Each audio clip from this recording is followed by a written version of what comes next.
Hi everyone, मेरा नाम अमित ध्यानी है और आज की इस वीडियो में हम सिस्टम डिज़ाइन इंटरव्यू के बेसिक कॉन्सेप्ट को समझने की कोशिश करेंगे। चलिए स्टार्ट करते हैं। तो इस वीडियो में मैं ये सारे टॉपिक डिस्कस करूंगा। मान लीजिए आपने कोई सर्विस बनाई और आपने उसे सिंगल सर्वर पे डिप्लॉय कर दिया। ठीक है, इस सर्वर पे आपने अपनी सर्विस डिप्लॉय करी है और आप अपनी सर्विस को इस डोमेन नेम से एक्सेस कर सकते हैं abc.com से। ठीक है, तो जब कोई यूज़र अपने वेब ब्राउज़र पर abc.com टाइप करेगा तो उसकी जो रिक्वेस्ट है सबसे पहले जाएगी डीएनएस पे।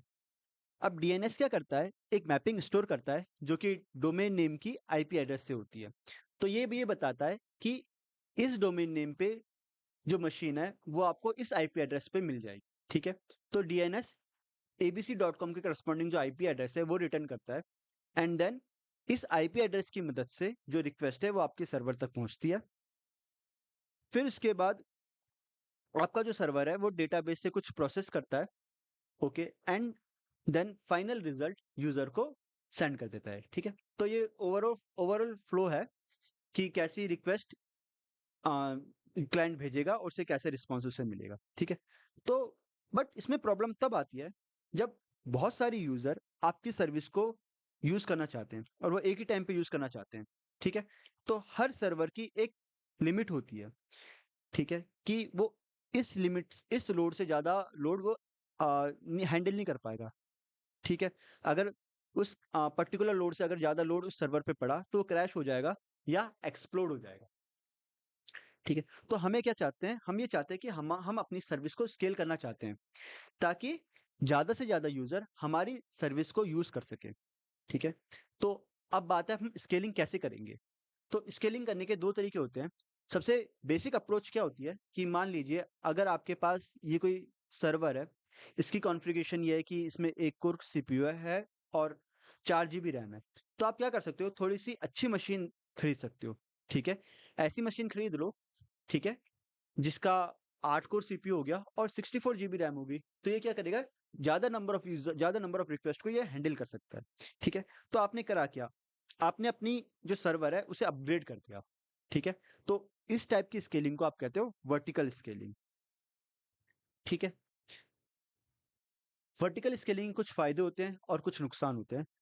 तो इसके फायदे क्या है, इसके फायदे क्या है कि बहुत लेस कॉम्प्लेक्स होता है और बहुत ईज़ी हम इसे मेंटेन कर सकते हैं और आपको कोई एक्स्ट्रा सॉफ्टवेयर की इसमें ज़रूरत नहीं होती।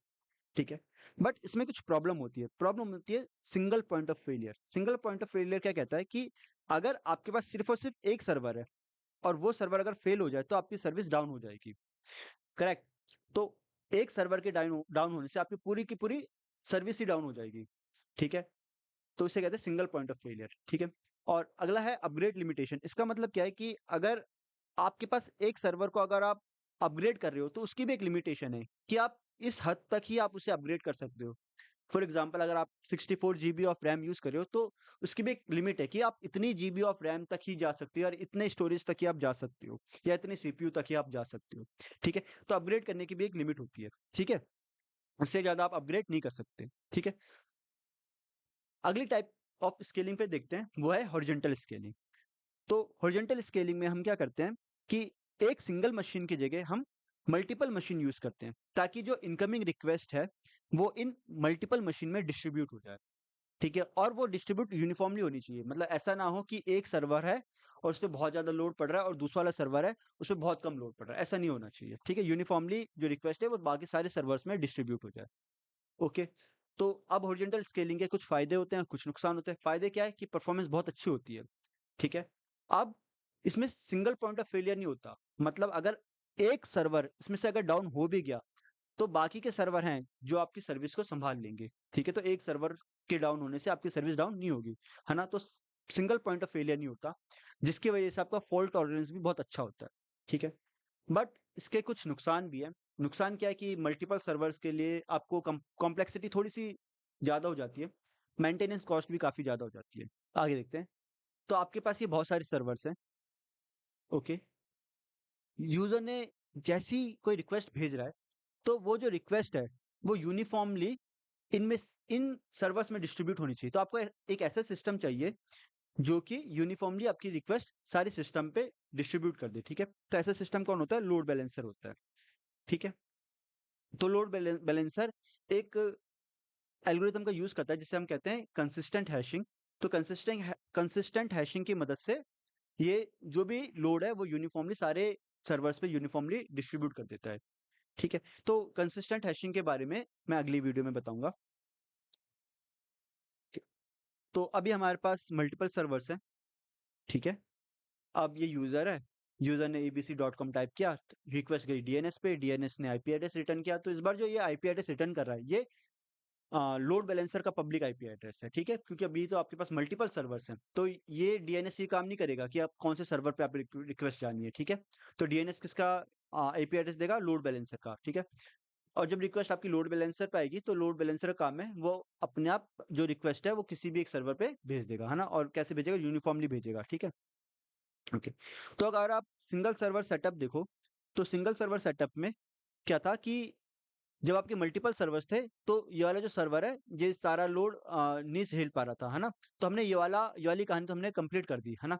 अब कौन-सी कहानी बची? ये वाली सर्वर और डेटाबेस वाली कहानी, ठीक है?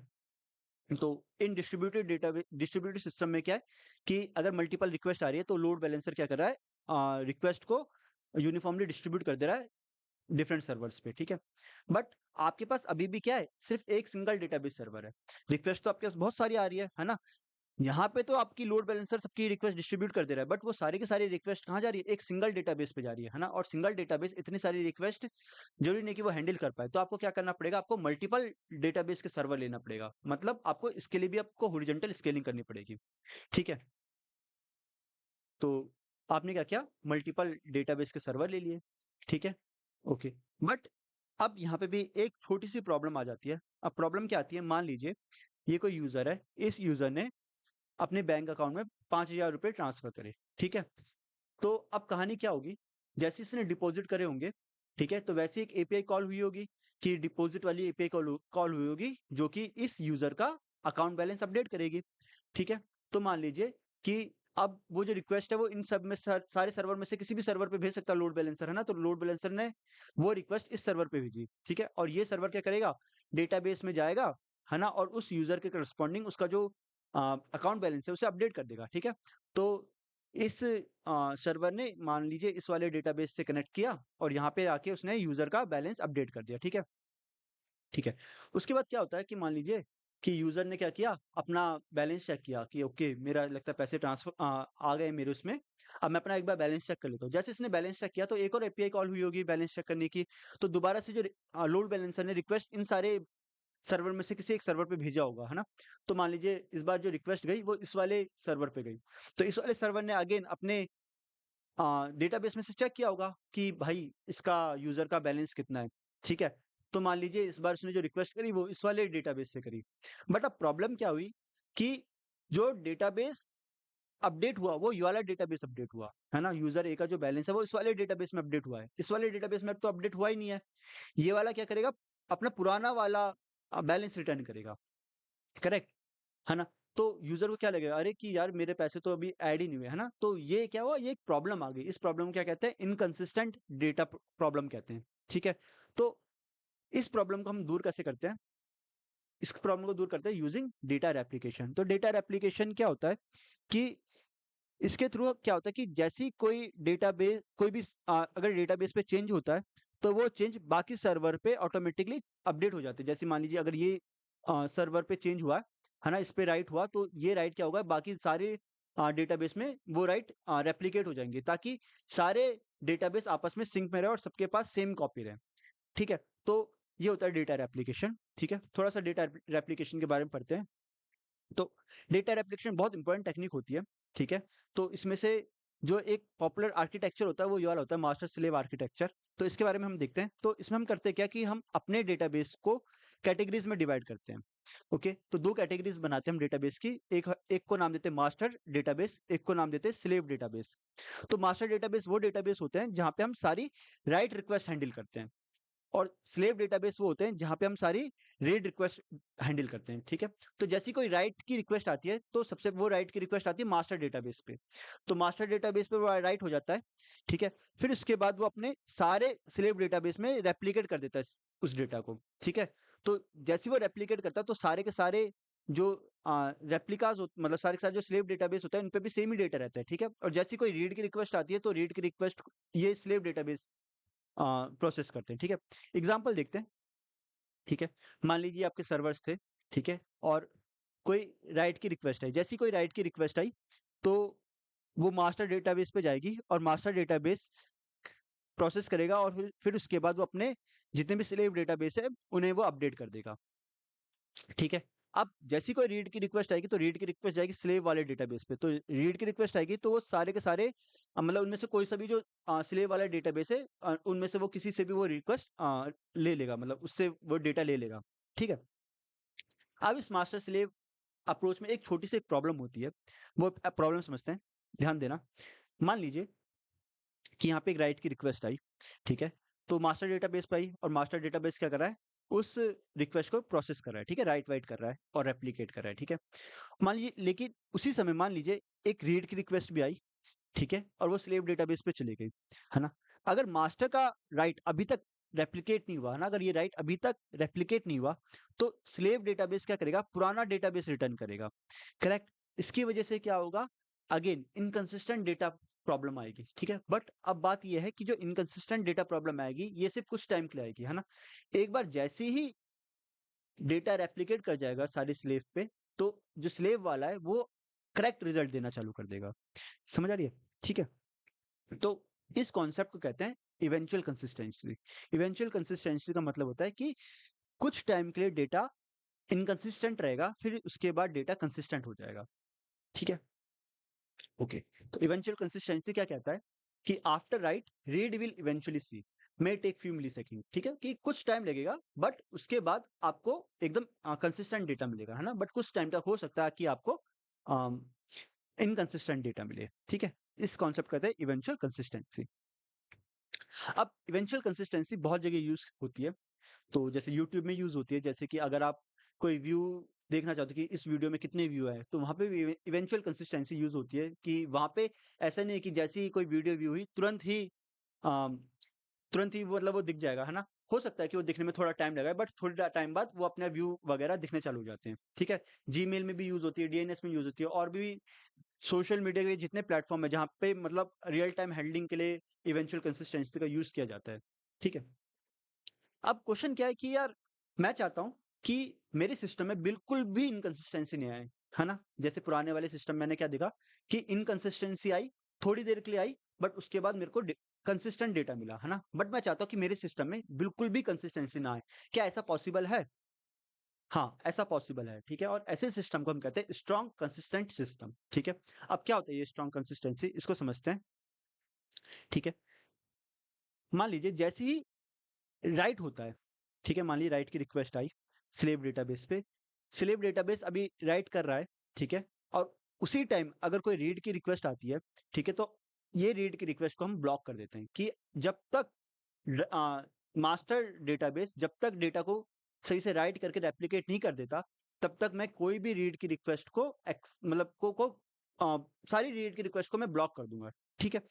ओके, एक बार जैसी सारा डेटा जो है रेप्लिकेट कर जाता है उसके बाद जो भी रीड की रिक्वेस्ट आती है मैं उस रीड की रिक्वेस्ट को प्रोसेस करता हूँ, ठीक है।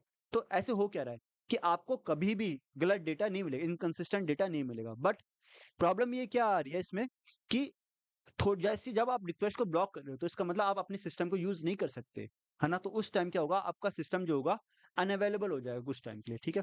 तो यहाँ पे एक ट्रेड ऑफ हो जाता है कि अगर आपको कंसिस्टेंसी चाहिए तो उसके लिए आपका जो सिस्टम है वो थोड़ी देर के लिए क्या हो जाता है, ब्लॉक हो जाता है, ठीक है। तो क्या कहानी पढ़ी हमने, दो कहानी पढ़ी, एक इवेंचुअल कंसिस्टेंसी की, एक स्ट्रॉन्ग कंसिस्टेंसी की। इवेंचुअल कंसिस्टेंसी में क्या होता है कि थोड़ी देर के लिए डेटा इनकंसिस्टेंट रहेगा, ठीक है, बट आप सिस्टम को हमेशा यूज कर सकते हो, हाईली अवेलेबल रहेगा।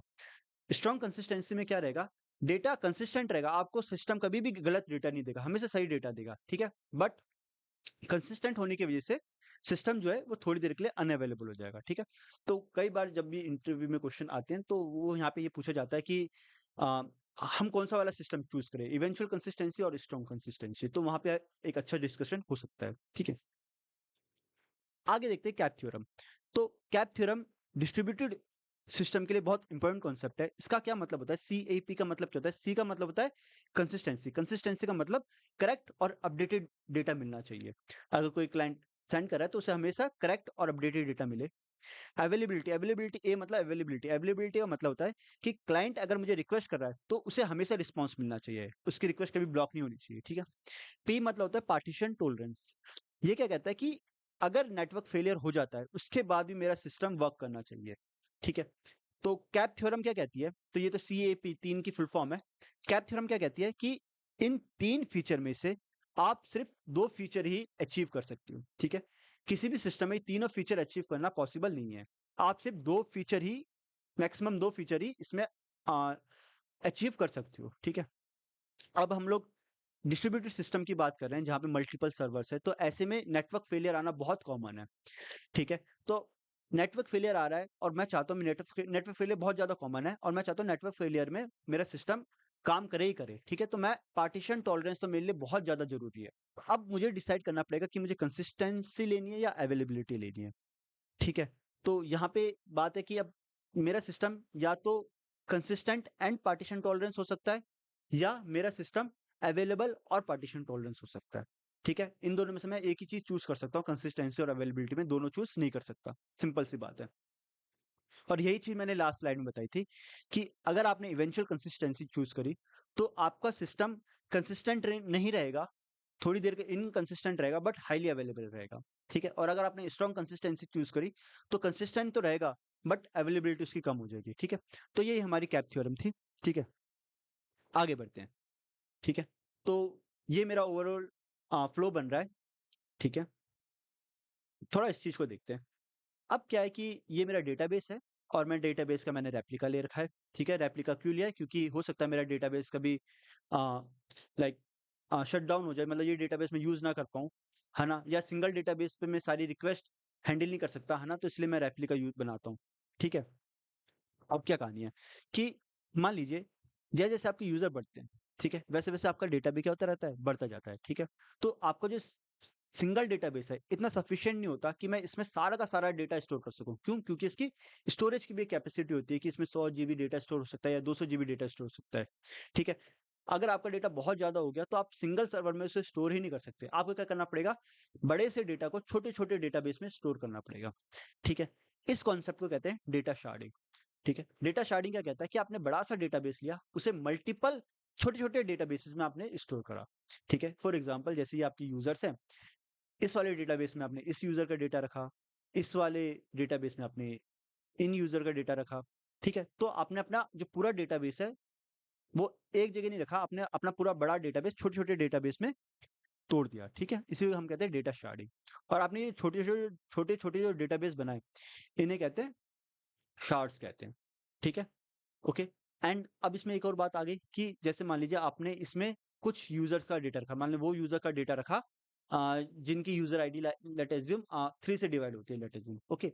अब मान लीजिए ये डेटाबेस सर्वर किसी कारण से क्रैश हो गया, ठीक है? तो क्या होगा कि वो सारा डेटा तो आपका चला जाएगा, है ना? तो आपको क्या चाहिए? इसकी कॉपी चाहिए होगी, है ना? जो कि मैंने समझाया था।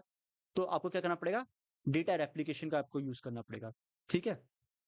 कि आपको एक-एक कॉपी इसकी बना के रखनी पड़ेगी, मतलब 1 कॉपी, 2 कॉपी जो भी है, तो आपको डेटा रेप्लिकास बनाने पड़ेंगे। इसको हम क्या कहते हैं? डेटा रेप्लिकेशन कहते हैं, ठीक है? ऑलरेडी हम पढ़ चुके हैं इसके बारे में, ठीक है? ओके। तो डेटा शार्डिंग में मैंने क्या बताया कि इसका क्या होता है कि एक बड़े से डेटाबेस को हम छोटे डेटाबेस में डिवाइड कर देते हैं, जिसे हम कहते हैं शार्ड्स कहते हैं। ऐसा क्यों करते हैं? ताकि परफॉर्मेंस इंक्रीज़ हो। परफॉर्मेंस कैसे इंक्रीज़ होगी? अब देखो अगर आप पूरे बड़े से डेटाबेस में डेटा स्टोर करते, तो बड़े से डेटाबेस में आपको सर्च करना है, इंसर्ट करना है ना? तो ये सारे ऑपरेशन बहुत कॉस्टली रहते हैं, है ना? अगर आपने छोटे-छोटे डेटाबेस में आपने डाल दिया, तो अब आपको छोटे से डेटा के साथ ही खेल करना है, ठीक है? तो जिसकी वजह से परफॉर्मेंस भी क्या होती है? इंक्रीज़ हो जाती है, ठीक है? इसे मेंटेन करना भी आसान होता है और कॉस्ट एफिशिएंट भी होता है, ठीक है? आगे बढ़ते हैं। अब थोड़ी-सी लेटेंसी के बारे में बात करते हैं, ठीक है? लेटेंसी क्या होती है? लेटेंसी होती है कि अब जब यूज़र ने अपनी रिक्वेस्ट भेजी, और उसे कुछ टाइम बाद उसे रिस्पॉन्स मिल रहा है, तो वो जो टाइम जितना लगा, वो टाइम, वो लैग जो भी हुआ होगा, वो है लेटेंसी, है ना? अब मैं चाहता हूँ कि मेरे जो रिस्पॉन्स है वो तुरंत आ जाए, मैं चाहता हूँ मेरी जो लेटेंसी है वो कम से कम हो, ठीक है? तो अब लेटेंसी के बारे में देखेंगे, ठीक है? तो देखो क्या होता है कि अपने डिस्ट्रीब्यूटेड सिस्टम में क्या होता है कि जो रिक्वेस्ट आती है वो सर्वर पे आती है, सर्वर अपना जो डेटा होता है वो डेटाबेस से फेच करता है, ठीक है? तो बार बार ये ऐसे पिंग करता है कि मुझे डेटा दो, या उसे डेटा देता है ना? तो ये चलता रहता है, ठीक है? बट कई बार ऐसी एप्लीकेशन होती है जहाँ पे मुझे ये चाहिए होता है कि मेरा डेटा जो मुझे मिले, जो डेटा वो फेच करना चाहता हूँ, बहुत जल्दी करना चाहता है, ठीक है? वो ज्यादा लैग नहीं चाहता, है ना? ज्यादा लेटेंसी नहीं चाहता, ठीक है? तो ऐसे में क्या होता है कि ऐसे में हम लोग क्या यूज करते हैं, कैश यूज करते हैं, ठीक है? तो कैश क्या होता है?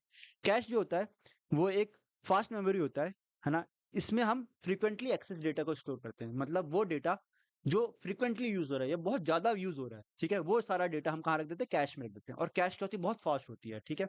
तो इसका फ्लो कैसे काम करता है कि जब भी कोई रिक्वेस्ट आती है सर्वर पर, सबसे पहले वो कैश में जाके चेक करती है कि भाई मेरा डेटा पड़ा हुआ है नहीं पड़ा हुआ। अगर कैश में उसे डेटा मिल जाता है तो उसे कहते हैं कैश हिट, और जैसे उसे कैश में डेटा मिला वो रिटर्न कर देता है डेटा, है ना? और ये बहुत फास्ट होता है, ठीक है? अब मान लो उसे कैश में डेटा नहीं मिला, तो क्या करता है, वो डेटा ढूंढता है अपने डेटाबेस में, ठीक है? इसको कहते हैं कैश मिस, कि मतलब कैश में डेटा नहीं मिला, इसे कहते हैं कैश मिस, ठीक है?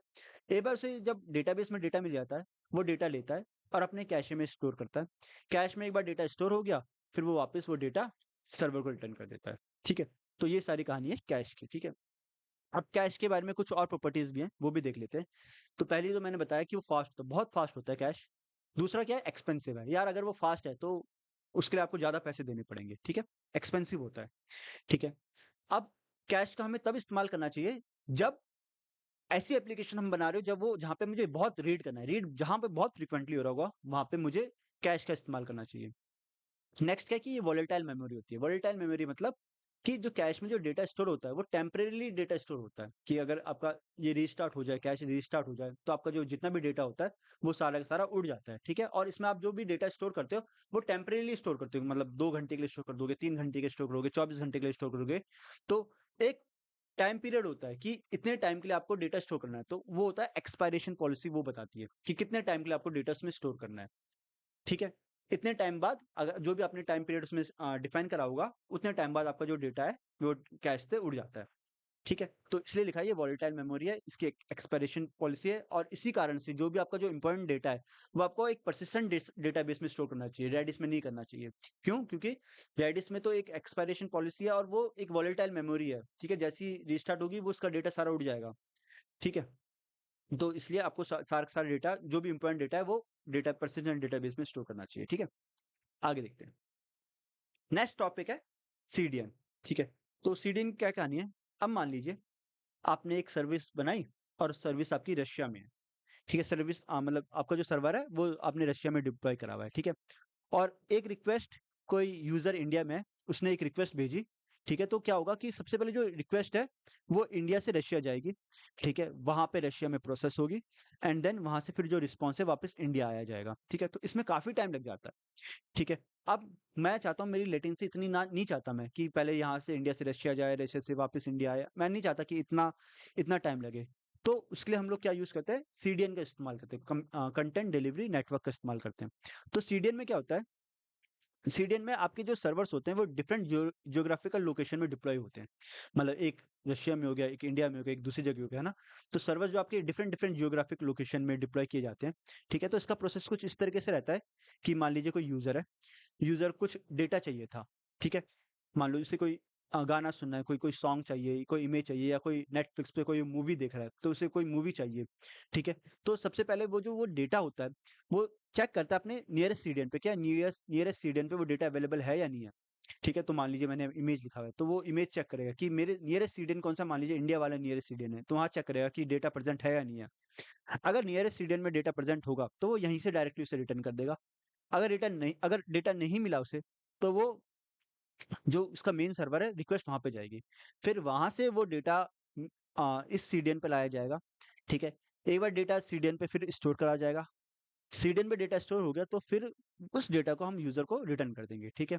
अब इससे फायदा क्या होगा कि फ्यूचर में मान लो अगर सेम सेम डेटा अगर कोई दूसरा यूजर भी चाहता है, ठीक है? इस यूजर को भी सेम डेटा चाहिए, एक फॉर एग्जांपल जैसे मान मान लीजिए आप नेटफ्लिक्स पे कोई कोई मूवी आई, ठीक है? नई मूवी आई है ना?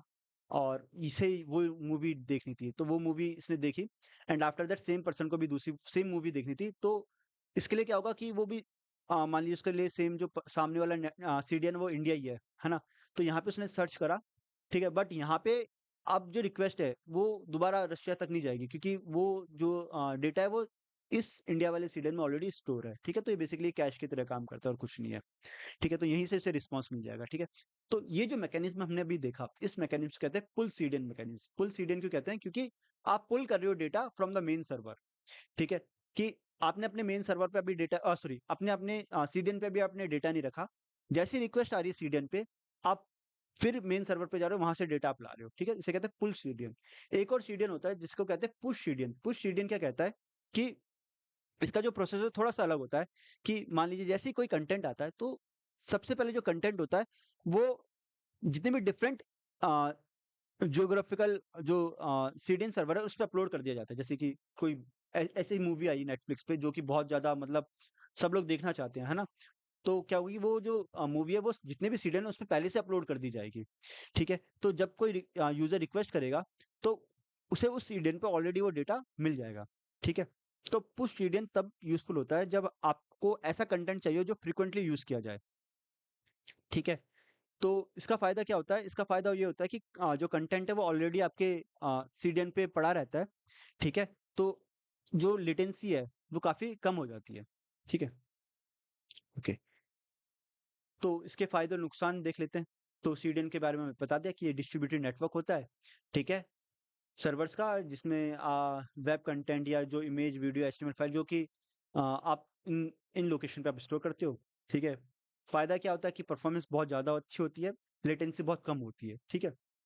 बट नुकसान है कि यार जितनी ज़्यादा आप यूज़ करोगे कॉम्प्लेक्सिटी उतनी बढ़ती जाएगी और कॉस्ट भी आपकी हाई होगी, ठीक है? ओके। तो हमने आज इस वीडियो में जो भी सिस्टम डिज़ाइन के बेसिक्स है उसको हमने समझा। अगली वीडियो में हम इन कॉन्सेप्ट का यूज़ करके इंटरव्यू में के क्वेश्चन हम सॉल्व करेंगे।